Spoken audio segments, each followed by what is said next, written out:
টি-20 প্রস্তুতিমূলক সিরিজের দল ঘোষণা করবে আজ দুপুর। বাংলাদেশের টি-20 বিশ্বকাপ দলে কারা থাকবেন প্রশ্ন কয়েকদিন আগে করলেও কম বেশি সবাই সম্ভাব্য 15 ক্রিকেটার নাম বলে দিতে পারতেন। এখন হয়তো সেটা সম্ভব। তবে জিম্বাবুয়ের বিপক্ষে সিরিজের চতুর্থ ম্যাচে ফিল্ডিংয়ের সময় পেসার তাসকিন আহমেদের শরীরে ডান পাশে চোট পাওয়ার কিছু হিসাব উল্টাপাল্টা হয়ে গেছে। বিশ্বকাপের চূড়ান্ত দল ঠিক করতে এখন আইসিসি নির্ধারিত সর্বশেষ সময় 24 মে পর্যন্তই অপেক্ষা করতে হবে। এ বিষয়ে বিস্তারিত জানাতে উষারবাণী স্পোর্টস থেকে আমি মিথিলা রয়েছি আপনাদের সাথে। তবে গাজী আশরাফ হোসেনের নির্বাচন কমিটি বিশ্বকাপের আগে ইউস্টনে অনুষ্ঠেয় যুক্তরাষ্ট্রের বিপক্ষে 3টি টি-20 প্রস্তুতিমূলক সিরিজের ঘোষণা করবে আজ দুপুরে। সেই দল হতে পারবে 17 বা 18 জনের। বিশ্বকাপের জন্য শেষ পর্যন্ত এখান থেকে বেছে নেওয়া হবে 15 ক্রিকেটারকে।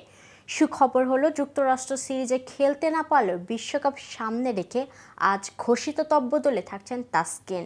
তবে তাসকিনের থাকাটাও কোনো চমক নয়। যুক্তরাষ্ট্র সিরিজের দলে চমক যদি কেউ হন সেটা হতে পারে মেহেদী হাসান মিরাজ।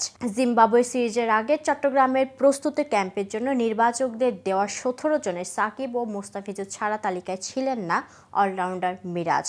তবে প্রধান নির্বাচক তখনও আভাস দিয়েছিলেন প্রয়োজনে মিরাজকেও রাখা হতে পারে বিশ্বকাপের তাঁবুতে।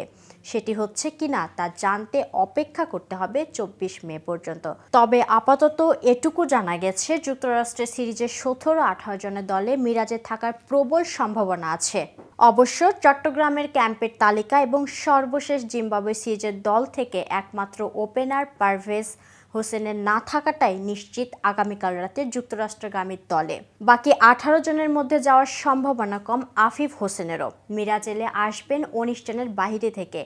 দল চূড়ান্ত করার আগে কাল সন্ধ্যায় একসঙ্গে বসেছিলেন তিনি, নির্বাচক গাজী আশরাফ হোসেন, আব্দুর রাজ্জাক ও হান্নান সরকার। পরে গভীর রাতে বিসিবির সভাপতি নাজমুল হাসান, ক্রিকেট পরিচালনা প্রধান জালাল ইউনুস এবং কোচ চন্ডিকা হাতুড়ি সিংয়ের সঙ্গে আরেকটি ভার্চুয়াল সভা করছেন তারা। সেখানেই চূড়ান্ত হওয়ার কথা 17 বা 18 জনের দল। তো ভিউয়ার্স, এই সম্পর্কে আপনার কোনো মতামত থাকলে জানাতে পারেন কমেন্ট বক্সে। আর ভিডিওটি ভালো লাগলে লাইক শেয়ার করতে ভুলবেন না। আজ এ পর্যন্ত। এতক্ষণ সাথে থাকার জন্য ধন্যবাদ। নিত্য নতুন খেলার আপডেট পেতে উষারবাণী স্পোর্টসের সাথেই থাকুন।